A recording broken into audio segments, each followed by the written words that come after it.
ఉద్యోగాలు పోతాయి, artificial intelligence వస్తే తీరా చూస్తే గవర్నమెంట్లు మాత్రం కొత్త ఉద్యోగాలను ఎప్పుడో కానీ ఇవ్వడం లేదు. ఇది ఒక వింత పరిస్థితి.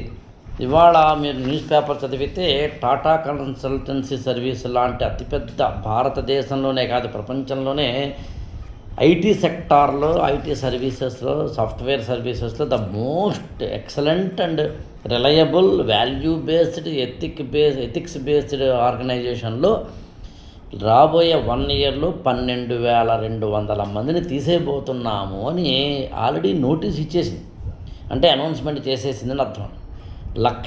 అరౌండ్ 1,13,069 మంది ఎంప్లాయీస్ ఉన్న ఆర్గనైజేషన్ టీసీఎస్ 12,000 మందిని తీసేయడం అనేది అతిపెద్ద విషయం. కానీ ఎందుకు తీసేస్తోంది అన్నప్పుడు ఓన్లీ వన్ రీజన్.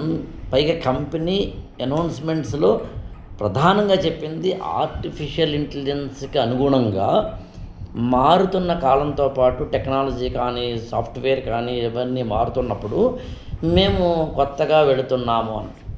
ఇక నేను మాట్లాడుతుంది టీసీఎస్ గురించి కాదు, ఇన్ జనరల్ కొన్ని విషయాలు చెప్పదలుచుకున్నాను. గవర్నమెంట్ జాబుల కోసం అనుకుంటే ఉదాహరణకి ఆంధ్రప్రదేశ్లో, తెలంగాణలో గ్రూప్ 1, గ్రూప్ 2 లాంటివి కానీ, ఎస్ఐ కానిస్టేబుల్ లాంటివి కానీ ఎప్పుడు నోటిఫికేషన్ వస్తాయో తెలియదు. డిఎస్సి జూనియర్ లెక్చరర్స్ లేకపోతే గురుకుల టీచర్స్ లాంటివి ఎప్పుడు వస్తాయో తెలియదు. పోనీ బ్యాంకింగ్ సెక్టార్లో ఐబీపీఎస్ లాంటివి ఎప్పుడు వస్తాయో తెలియదు. పోనీ ఇంటెలిజెన్స్ బ్యూరో లాంటి నోటిఫికేషన్స్ ఎప్పుడు వస్తాయో తెలియదు. ఇలా గవర్నమెంట్కి సంబంధించి ఒక్క యూపీఎస్సీ ఐఏఎస్ ఎగ్జామినేషన్ మాత్రం ప్రతి ఏడాది నోటిఫికేషన్ కంపల్సరీ ఇస్తుంది. పైగా ఒక సైక్లికల్గా, మిగతా అది ఏ ఎగ్జామినేషన్కి లేదు.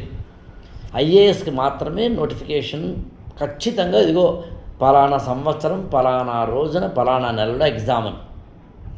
ప్రైవేట్ రంగంలో అస్సలు లేవు. ఇప్పుడు ఇలాంటి పరిస్థితుల్లో స్టూడెంట్స్, ఐ రిపీట్, ఒకటే చెప్తున్నాను, నిన్ను నువ్వు కనుక ఒక ఎంప్లాయర్గానో, నిన్ను నువ్వు కనుక ఎలాగైనా బతకగలిగే స్కిల్స్ బేస్డ్గానో, ఒకరు జాబ్ ఇవ్వకపోయినా కూడా నువ్వు బతకగలిగే ఒకానొక ఏమంటామంటే టాలెంట్స్ని, ఒక అత్యద్భుతమైన మైండ్ సెట్ని, పర్సనాలిటీని, క్యారెక్టర్ని డిజైన్ చేసుకుంటే కనుక ఇవాళ హాయిగా బతకచ్చు.